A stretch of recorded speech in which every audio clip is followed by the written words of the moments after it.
नमस्कार, आप देख रहे हैं लाइव बिहार में हूं आपके साथ असलम अब्बास। मनोज झा के ठाकुर से संबंधित पढ़े गए कविता विवाद के बाद बिहार की सियासत में कितना गर्माहट, कितना विवाद या फिर कहें कि कितना झंझट हुआ था, ये खबरें आप प्रमुखता से देखे और पढ़े भी होंगे। लेकिन इन तमाम खबरों के बीच में जो सबसे बड़ा चेहरा निकल कर सामने आ रहा था वो आनंद मोहन था और उनके बेटे चेतन आनंद। हालांकि कई ठाकुर नेता इससे संबंधित बयान भी खुलेआम दे रहे थे, कई तरह की अमर्यादित भाषा का इस्तेमाल कर रहे थे, साफ साफ बोला जा रहा था। लेकिन इन तमाम बयानों के बाद जो है कई नेता की तरफ से, खास करके जिस तरीके से आनंद मोहन मौजूदा समय में राजनीतिक समीकरण के तहत अपनी हैसियत सेट करने में लगे हैं या कहें कि अपनी राजनीतिक जमीन को मजबूत करने में लगे हैं, उसके हिसाब से लालू यादव या फिर तेजस्वी यादव के दिए गए बयान के बाद शायद आनंद मोहन अपनी राजनीतिक औकात पर आ गए। इसी सिलसिले में ये शब्द का मैं इसलिए प्रयोग कर रहा हूं कि आनंद मोहन अचानक काफी लंबे विवाद के बाद सीएम हाउस पहुंचते हैं मुख्यमंत्री नीतीश कुमार से मिलने के लिए। आप वीडियो में देख रहे हैं किस तरीके से उनका गाड़ी जो है आ रहा है, सीएम हाउस से बाहर निकल रहा है। अब शायद आनंद मोहन को समझ में आ गया है कि मेरी राजनीतिक जमीन कहां सेट हो सकती है, मेरी राजनीतिक जो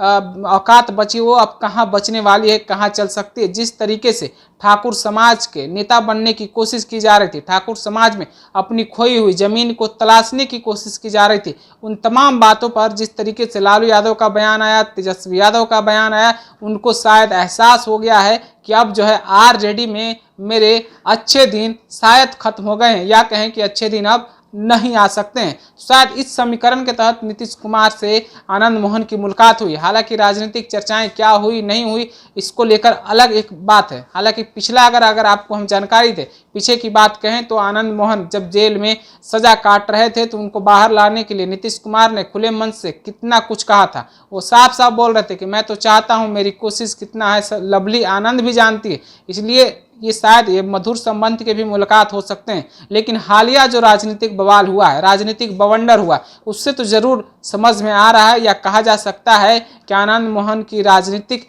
हैसियत जो है शायद अब उनको समझ में आ गई है। उनको पता चल गया है कि आगे मेरा राजनीतिक जमीन या कहें कि राजनीतिक नाव कैसे पार लगेगा। शायद उसी सिलसिले में नीतीश कुमार से उनकी ये मुलाकात हुई होगी। आप जैसा कि वीडियो में देख भी रहे हैं, सीएम हाउस से उनका काफिला बाहर निकल रहा है और वो फिर जाते हुए नजर आ रहे हैं। तो मौजूदा समय में बिहार की राजनीति के बाद जिस तरीके से भाजपा के भी कई नेता इस विवाद को लेकर काफी बढ़ चढ़कर बोल रहे थे, तो दूसरी तरफ राजद की तरफ से लोग काफी शांत थे। तो उधर जेडीयू यानी कि मुख्यमंत्री नीतीश कुमार से जो मुलाकात की है आनंद मोहन ने, उनके तरफ से भी नेता ने इसके खिलाफ बयान दिया था, यानी कि ठाकुर विवाद में मनोज झा के खिलाफ बयान दिए थे। लेकिन फिलहाल जिस तरीके से आनंद मोहन की मुलाकात हुई है, ठाकुर विवाद को लेकर राजनीतिक मुलाकात या फिर कहें कि अपने मित्रवत या मधुर संबंध की मुलाकात, चर्चाएं क्या हुई है इसका इंतजार सबको है कि आखिर क्या नीतीश कुमार से उनकी बात हुई है, क्या आनंद मोहन की आगे की राजनीति क्या होगा, किस कदम की ओर बढ़ेगा, या फिर कहें कि राजनीतिक चाल में क्या आनंद मोहन पीछे रह गए